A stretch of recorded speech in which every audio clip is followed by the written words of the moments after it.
관제와 같이 벌써 나의 부음이 되고 나의 떠날 기약이 가까웠도다. 내가 선한 싸움을 싸우고 나의 달려갈 길을 마치고 믿음을 지켰으니 이제부로는 나를 위하여 의의 멸관이 예비되었으므로 주 곧 의로우신 재판장이 그날에 내게 주실 것이니 내게만 아니라 주의 나타나심을 사모하는 모든 자에게입니다. 아멘. 아멘. 선한 싸움을 싸우고 달려갈 길을 마쳤대요. 바울이 선한 싸움. 우리들이 너무 익숙한 단어 선한 싸움이 그럼 과연 무엇일까? 그래서 선한 싸움에 포커스를 한번 맞춰봤어요.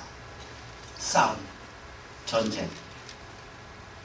현대 사회에서 모든 이들이 다 이 싸움을 싸웁니다. 우리들이 살아가는 세상의 하루하루가 사실 싸움의 연속 아니겠어요? 태어남 자체부터가 싸운 거 아니에요? 그게 경쟁이에요. 무슨 수억 개 정작 가운데서 무슨 뭐 이렇게 경쟁이 시작돼요. 자라나면은 학생은 공부하느라 싸움합니다. 전쟁합니다. 성적을 위해서, 앞날을 위해서 전쟁을 치르죠. 졸업을 하고 나면 전쟁이 마칠까? 아니에요. 이제부터 본격적인 전쟁 시작이잖아요. 직장을 위해서 또 뭔가 사회에 나가서 돈 벌기 위해서 전쟁을 치르고. 누가 그랬어요? 현대를 무한 경쟁 시대다. 끝이 없는 경쟁을 치러야만 하는 시대가 현대. 사업하는 사람들 어떻게든 이익을 얻기 위해서 경쟁, 싸움을 치릅니다. 또 물건을 파는 사람들도 고객들을 유치하고 좋은 상품을 잘 팔아서 많은 이익을 내고자 신경전을 벌이죠. 전쟁이에요. 그렇게 사는 것이 인생입니다. 그런데 정작 중요한 경쟁은 무엇일까? 정작 중요한 싸움은 무엇일까? 눈에 보이지 않는 싸움이죠. 정작 중요한 것은 눈에 보이지 않습니다. 공기가 눈에 보입니까? 안 보여요. 중요한 것은 눈에 안 보여요. 믿음도 눈에 안 보이잖아요. 우리 신앙인에게 있어서 날마다 순간마다 도사리고 있는 하나님의 말씀을 지키기 위한 전쟁을 얼마만큼 우리가 치고 있는가? 우리가 우리 자신에게 자문해 보아야 합니다. 우리가 신앙생활을 하며 늘 생각해야 하는 것이 있어요. 그것은 뭐냐면은 우리의 싸움이 과연 선한 싸움을 싸우고 있느냐? 우리의 싸움이 선한 싸움이 되어야 한다는 얘기죠. 성경이 얘기하는 이 선한 싸움이 무엇일까요? 빌립보 1장 6절이 설명을 하고 있습니다. 주보고 시작. 너희 속에 착한 일을 시작하신 이가 그리스도 예수의 날까지 이루실 줄을 우리가 확신하노라. 여기 착한 일이 뭐예요? 선한 일이에요. 이게 전쟁이에요. 이 착한 일을 우리 속에 시작하셨대요. 누가요? 그리스도께서요. 언제까지요? 그리스도 예수의 날까지. 그 착한 일, 선한 일, 이 선한 싸움을 이루실 줄 우리가 확신하노라. 이렇게 정의하고 있습니다. 이 설명은 무엇입니까? 이 선한 싸움이란 우리의 구원을 위한 싸움이라는 얘기죠. 그런데 구원은 우리의 노력으로 되는 것 아니지 않습니까? 예수 그리스도를 믿음으로 구원받습니다. 믿습니까? 아멘. 네, 맞습니다. 세상 모든 다른 종교들은 구원받기 위해서 무엇을 애써 노력해야 합니다. 그것을 종교라 합니다. 그러나 우리는, 기독교는 종교가 아니죠. 삶 그 자체입니다. 우리 죄를 위해서 예수 그리스도께서 십자가에 죽으심으로 또한 그것을 믿음으로 우리는 구원을 받습니다. 영원한 생명을 얻게 되는 것입니다. 여기까지는 다 합니다. 특별히 장로교 교인들은 너무나도 잘 압니다. 줄줄 외우고 꿰고 있습니다. 그런데 그럼에도 불구하고 성경은 우리에게 이 구원을 위해서 끊임없이 노력하고 또 노력하라고 요구하고 있는 것은 우리가 지나가고 있어요. 뭐를 요구하고 있습니까, 성경이? 빌립보서 2장 12절. 시작. 그러므로 나의 사랑하는 자들아, 너희가 나 있을 때뿐 아니라 더욱 지금 나 없을 때에도 항상 복종하고 두렵고 떨림으로 너의 구원을 이루라 했습니다. 더욱 나 없을 때에도 항상 복종하고 두렵고 떨림으로 내 구원을 이루라. 구원을 이루되 두렵고 떨림으로 구원을 이루어 가라. 이 말씀을 어떻게 설명하고 해석하겠습니까? 그렇다고 날이면 날마다 이 구원에서 떨어질 것을 염려해서는 안 되죠. 왜? 하나님께서 구원을 주셨다 했으니까. 그런데 이제 구원 받았다고 마음대로 살 수 있어요? 그럼요. 이제 티켓 얻었으니까, 천국 티켓 주머니에 넣었으니까 마음대로 살아도 천국 간다. 마음대로 살 수 있어요? 아니에요. 다시 다르게 표현한다면 마음대로 사라지질 않는다. 이게 맞습니다. 왜? 구원을 받았다면, 하나님의 성령이 내 안에 있다면, 하나님의 말씀 안에 있다면 마음대로 사라집니까? 사라지지 않습니까? 사라지지 않아요. 왜? 양심이 가만히 있지 않아요. 한 번 구원을 받으면 그 구원은 영원한 효력이 있기 때문에 그렇습니다. 그런데 또 질문합니다. 영원한 효력이 있다고 해서 그럼 방종해도 구원이 그대로 유지되는가? 아니요. 성경이 그렇지 않다고 되어 있어요.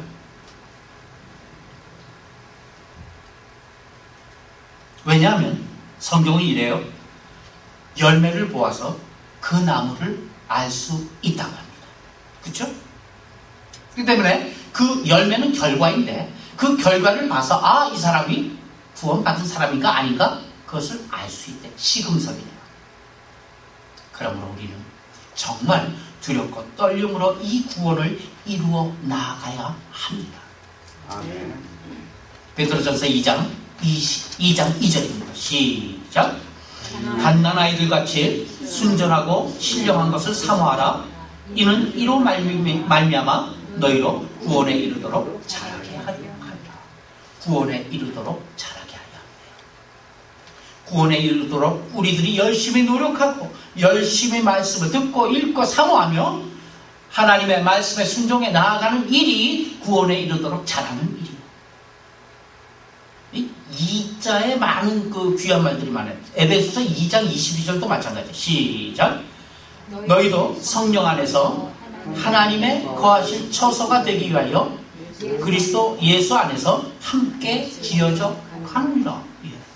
우리들의 구원의 완성을 위해 예수 안에서 함께 지어 나가야만 한다 말씀합니다. 그리고 그 구원, 다른 구원이 아니라 바로 그 구원을 위해서 노력하는 것이 곧 선한 싸움이다. 이렇게 성경은 이야기하고 있습니다. 딜레마죠, 사실은.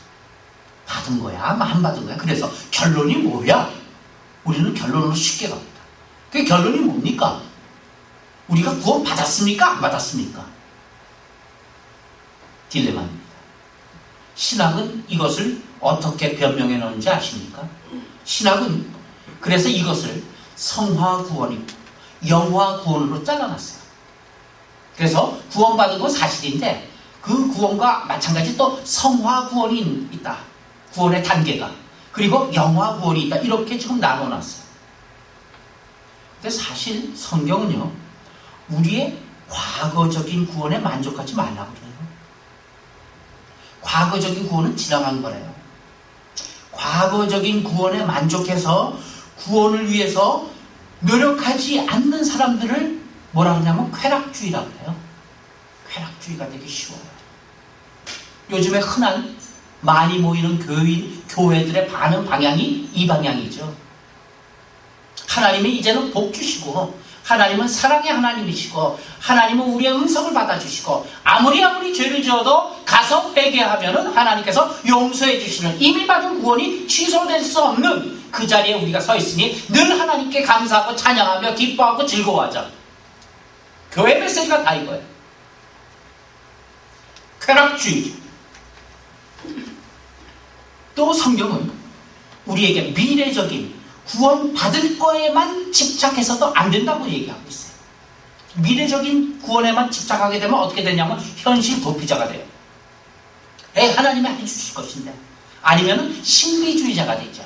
놀라운 하나님의 신비적인 역사가 내게도 일어날 것이야.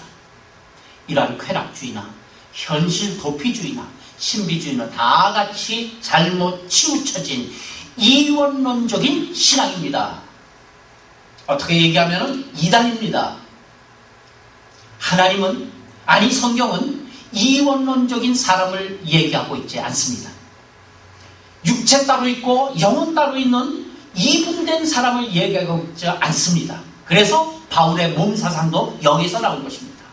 우리가 영혼 따로 있고 몸 따로 있다면 몸만 있으면 짐승이요 영혼만 있으면 귀신이 되는 겁니다.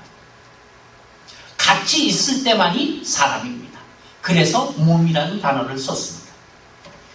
이론론적인 신앙으로의 회귀입니다. 이 이원론은 우리 다 잘 아시다시피 헬라주의에서 나오지 않았습니까? 이러한 이원론적인 그 신앙은 초대교회 이후 지금 현재까지 교회에 무리를 갖고 무리를 일으키고 있는 그러한 사상입니다. 그럼 자, 구원에 대해서는 무엇이 잘못되었습니까? 시간 개념이 잘못되었죠. 때를 어떤지 못 어떤지 힘쓰라 그러죠. 그 때가 문제예요. 때가. 헬라어에서는 때를 갖다 두 가지로 나누죠. 어떤 사람의 인위적인 시간을 얘기할 땐 크로노스를 쓰죠. 그러나 하나님의 시간, 하나님의 정해진 때, 이것을 이야기할 때는 카이로스를 씁니다. 그래서 때를 두 가지 개념으로 나눠놓긴 합니다. 그런데 문제는 때에 대해서는 할 말 많은 언어가 뭐냐면 히브리어입니다. 히브리어는 과거, 현재, 미래가 없어요. 우리가 흔하게 온 세계의 이 언어가 다 과거, 현재, 미래로 되어 있는데 단 하나, 단 한 민족, 단 한 민족의 단 하나의 말, 히브리어만 과거, 현재, 미래가 없습니다. 과거 완료, 단회로 끝난 과거 완료, 그래 썼었다로 끝나는 동사, 그리고 그 나머지 동사, 대부분의 동사는 무엇이냐면 과거에 발생돼서 지금 현재 이루고 있으며, 그리고 먼 훗날 그 말을 배탄한 사람이 거둘 때까지 계속해서 생성되고 작용하고 역사하는 그러한 이룰 것이다. 과거, 현재, 미래 진행형이 있습니다. 이걸 하야 동사라고 합니다.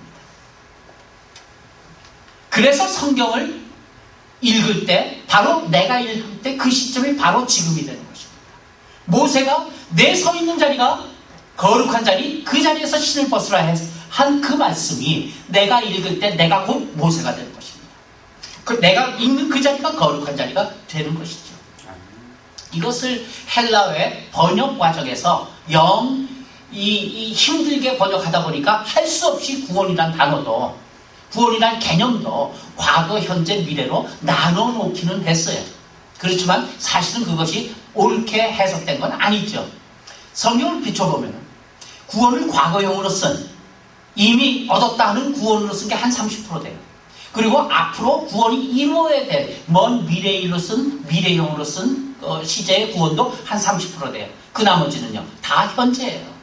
두렵고 떨림으로 너의 구원을 이루다도 현재형이잖아요. 현재형이 40%입니다.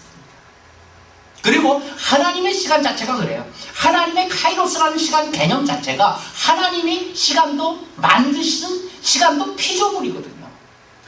피조된 세계 안에서 하나님의 이 전능하신 하나님과 다 피조 세계 안으로 끌어들이려고 보니까 과거, 현재, 미래가 되는 거예요. 하나님은요, 과거, 현재, 미래가 없지 않습니까? 과거도, 오늘도, 그리고 앞으로도 영원무궁한 그것이 하나님의 개념 아니에요. 그러니까 하나님의 개념에는 시간적인 시제적인 개념이 없지요, 사실. 때문에 내가 너희를 불렀노라 했을 때 그 불렀노라가 하나님의 시점을 우리가 해석할 때는 어떻게 해석해야 돼요? 현재로 해석해야 돼요. 그것이 맞는 우리 이 시제 개념 속에 살고 있는 우리가 하나님을 해석하고 하나님을 이해할 수 있는 유일한 방법이 현재로 해석하는 거예요. 그래서 하나님의 시제는 언제나 현재 개념입니다. 그러므로 하나님의 구원과 구원받은 자의 삶, 이것은 동시지요. 그리고 일치해야죠. 왜? 하나님의 시제를 현재로 놨기 때문에요. 이것을 잘 설명해 놓은 사람이 누구냐면 로이드 존스예요. 그리고 성경에서 이것을 잘 설명해 놓은 곳이 어딘가요? 마태복음이죠. 봅시다. 마태복음 18장 23절부터 35절 한 절씩 나눠서 읽죠. 우리 너무나도 잘 아는 말씀이죠. 이러므로 천국은 그 종들과 회개하러 가던 어떤 임금과 같으니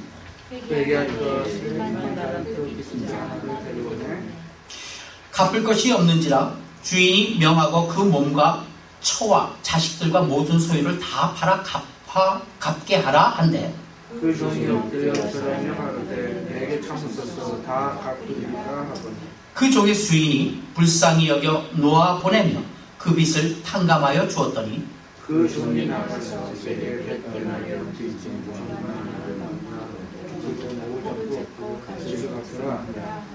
그 동관이 엎드려 간구하여 가로되 나를 참아 주소서 갚으리이다 하되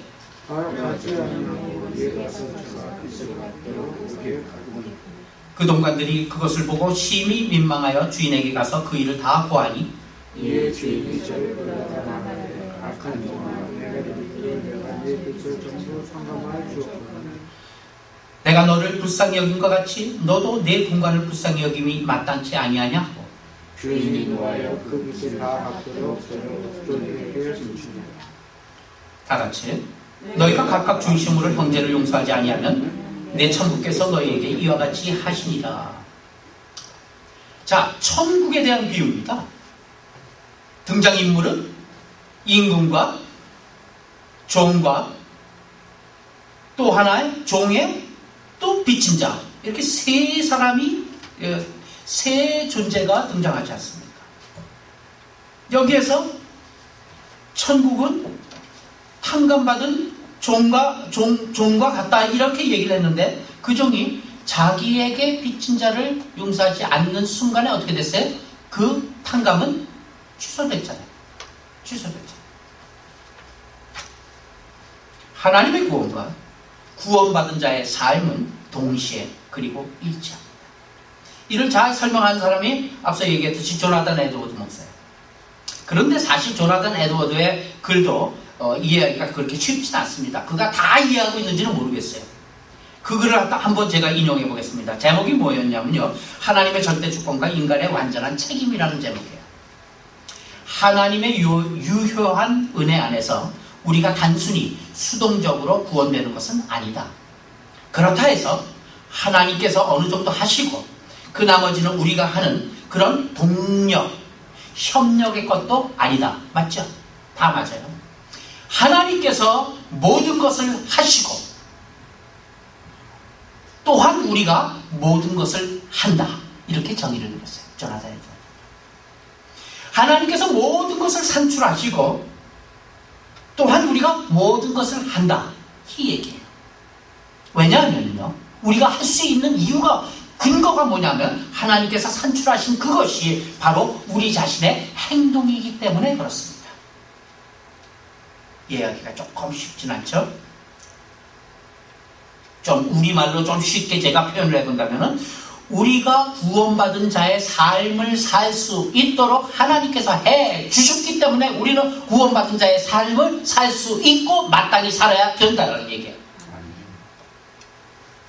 양심이 회복되었다는 얘기죠. 그래서 이거 아니잖아, 이거 아니구나 생각하고 돌이키게 해줄 수 있는 그런 양심을 우리에게 주셨다는 얘기예요. 그 근거로 바로 구원받은 걸 알 수 있게 된다는 얘기죠. 조나단 에드워드 목사가 날마다 고민한 게 뭔지 아세요? 자기가 심호하는 교인들이 저들이 참 구원을 받았나? 이거 갖고서 매일 고민했대요. 매일 울고 기도하고. 이 비슷한 내용을 우리가 전주에 본 영상물에서 우리는 다시 한번 기억해낼 수 있습니다. 폴 워셔 목사가 뭐라 그랬죠? 전주 영상물입니다. 우리가 구원받은 걸 어떻게 알 수 있습니까? 예, 우리가 언제 하나님의 은혜를 받아갖고 깨달았으며 그 깨달은 그 감격이 지금도 그렇게 가슴이 벌렁벌렁거리고 그렇게 감격하고 있으며 그 구원을 위해서 내가 어찌 오고라 내가 어찌 살고 고민하고 있습니다. 그것이 구원입니다. 그러므로 종교가 우리 기독교입니다. 그러므로 무슨 뜻이에요? 뭐가 있었으므로라는 얘기예요. 다시 얘기합니다. 하나님께서 유일한 주체십니다. 맞습니다. 하나님께서 모든 것의 근원이십니다. 맞습니다.